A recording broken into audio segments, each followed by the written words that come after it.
What's up, guys? I'm back in Florida, still going through a ton of footage from about 6 weeks of Los Buzos trips. So much epic stuff to look through and work through.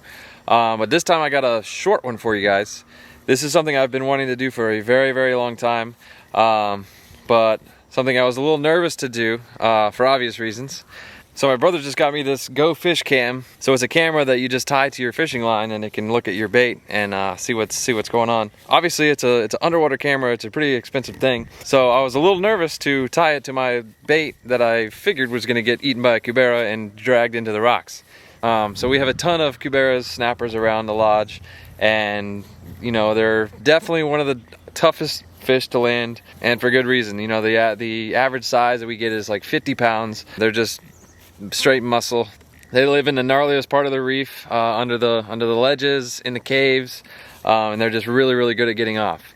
And this video is excellent at showing exactly what they do when they're hooked, and it shows a very good example of how they get off. So I hope you learned something from this video, and I hope you enjoy it.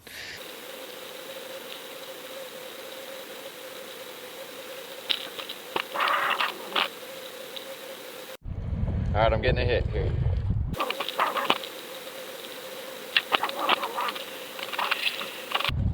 Got him up.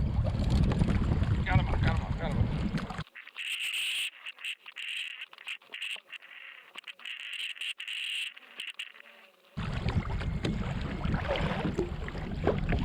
That's probably a Cubera.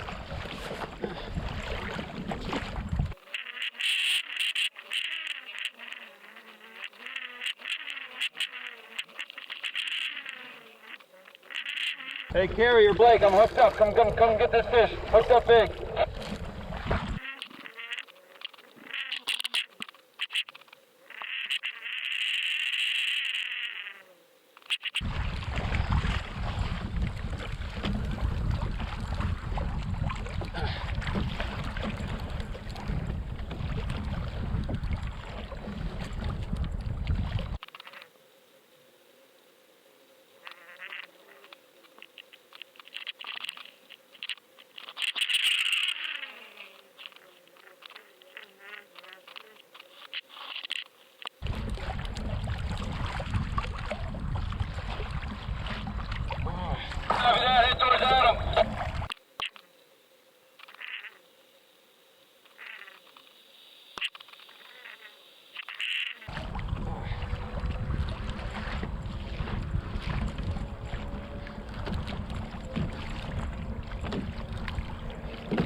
Hey, Blake or Carrie, if you guys want a big fish, I got one hooked up. I think it's probably a big, oh, snap, never mind.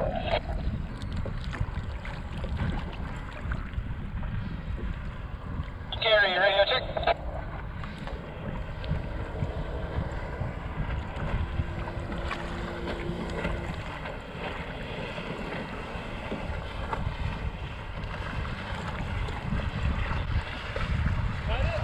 Cut!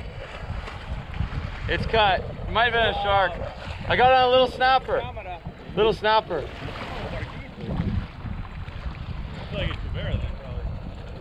That's what it felt like at first, for sure.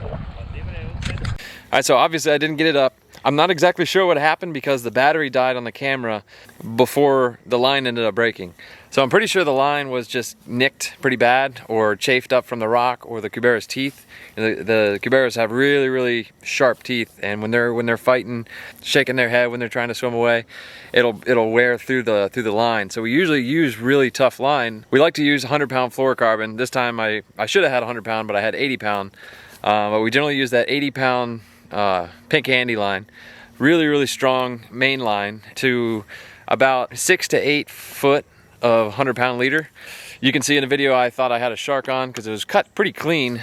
So I think the fish probably just chafed through with his teeth. He took a nice strong last run and then the line just broke. But clearly you can tell how easy they get off. They just go straight down to those rocks And we tell everybody, put as much pressure as possible on these fish. And I put as much pressure as I could, and I thought I had him out of the rocks, but clearly he was in the rocks at least 2 times.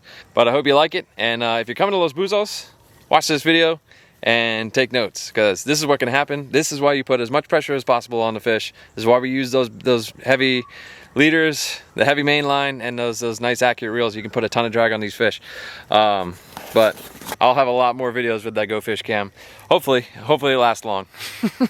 This is the first time I used it, and I thought it was gone on the first tries, but all good, still got it. More videos to come. Dorado at the slow tide.